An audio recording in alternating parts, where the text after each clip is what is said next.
नमस्कार। आइए आज बात करते हैं एक ऐसे पवित्र पर्व की जो आध्यात्म, शक्ति और भक्ति का प्रतीक है, महाशिवरात्रि। देखिए, ये सिर्फ एक त्योहार नहीं है, बल्कि एक गहरा आध्यात्मिक अनुभव है।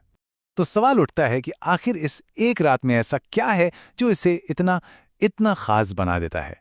चलिए मिलकर इसी रहस्य को समझने की कोशिश करते हैं। किसी भी चीज को समझने का सबसे अच्छा तरीका होता है उसके नाम से शुरू करना। तो शिवरात्रि, आखिर इस शब्द का मतलब क्या है? बहुत ही सीधा, लेकिन उतना ही गहरा मतलब है इसका। शिव की रात्रि, यानी कि एक ऐसी रात जो पूरी तरह से भगवान शिव को समर्पित है। वही शिव जो चेतना और दिव्यता के सबसे बड़े प्रतीक हैं। अब एक दिलचस्प बात यह है कि शिवरात्रि असल में हर महीने आती है। जी हां, हर महीने। लेकिन जो फाल्गुन के महीने में आती है ना, उसे महाशिवरात्रि कहते हैं। महा यानी महान, और यही वो रात है जो साल का सबसे जरूरी, सबसे शक्तिशाली उत्सव मानी जाती है। तो सवाल वही है, ये रात इतनी महान क्यों है? खैर, इसके पीछे एक नहीं बल्कि कई अद्भुत पौराणिक कथाएं हैं जो हमें इसका महत्व बताती हैं। वैसे तो कई कहानियां हैं, लेकिन 3 कथाएं सबसे ज्यादा मशहूर हैं। पहली है शिव और पार्वती के दिव्य विवाह की, दूसरी जब शिव पहली बार लिंग के रूप में प्रकट हुए, और तीसरी समुद्र मंथन की वो बड़ी घटना। चलिए एक एक करके इन सब पर नजर डालते हैं। तो पहली मान्यता के हिसाब से महाशिवरात्रि की यही वो पावन रात है जब भगवान शिव और देवी पार्वती का विवाह हुआ था। और ये सिर्फ 2 देवताओं का मिलन नहीं था। सोचिए, ये तो ब्रह्मांड की 2 सबसे बड़ी शक्तियों का संगम था। एक तरफ शिव जो चेतना है, और दूसरी तरफ पार्वती जो शक्ति यानी कि ऊर्जा है, चेतना और ऊर्जा का मिलन। अब जो दूसरी कहानी है वो कहती है कि यही वो रात थी जब भगवान शिव पहली बार अपने निराकार रूप से साकार रूप में आए, एक ज्योतिर्लिंग के तौर पर। इसी घटना को लिंगोद्भव कहते हैं। ये असल में उनके अनंत असीम स्वरूप का प्रतीक है।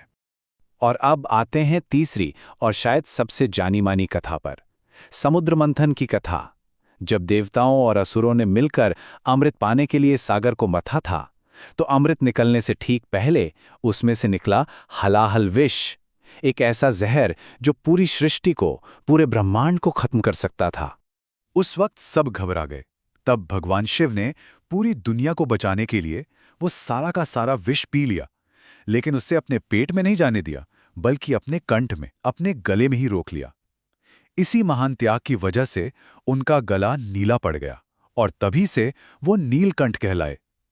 तो महाशिवरात्रि एक तरह से उनके इसी सबसे बड़े बलिदान को याद करने का पर्व है। तो ये तो थीं कहानियां, लेकिन इन कथाओं को याद करते हुए भक्त इस दिन अपनी श्रद्धा कैसे दिखाते हैं? चलिए अब जरा व्रत और पूजा पाठ के तरीकों पर बात करते हैं। इस दिन भक्त कई खास तरह के अनुष्ठान करते हैं। सबसे पहले तो शरीर और मन को शुद्ध करने के लिए व्रत रखा जाता है। फिर रात भर जागरण होता है, यानी पूरी रात जागकर उस खास आध्यात्मिक ऊर्जा को महसूस किया जाता है।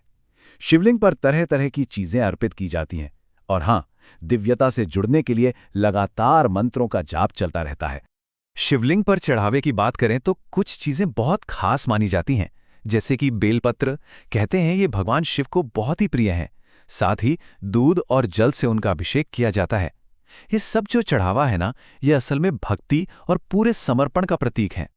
और कल्पना कीजिए, पूरी रात पूरा माहौल ओम नमः शिवाय के शक्तिशाली मंत्र से गूंजता रहता है। ऐसी मान्यता है कि इस मंत्र के जाप से न सिर्फ मन को शांति मिलती है, बल्कि हमारी चेतना का स्तर भी ऊपर उठता है। लेकिन इन सभी कथाओं, पूजा पाठ और अनुष्ठानों से भी आगे बढ़कर महाशिवरात्रि का एक बहुत ही गहरा आध्यात्मिक संदेश है। इसे सिर्फ एक धार्मिक त्योहार समझना शायद पूरी बात नहीं होगी।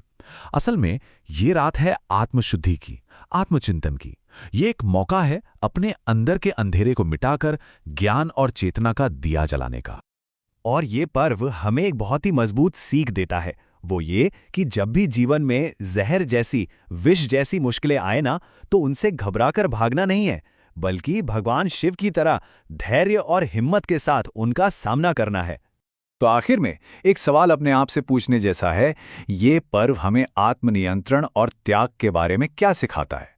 जरा सोचिएगा, क्योंकि शायद इसी सवाल का जवाब ढूंढ लेना इस रात का सबसे बड़ा प्रसाद है। हर हर महादेव।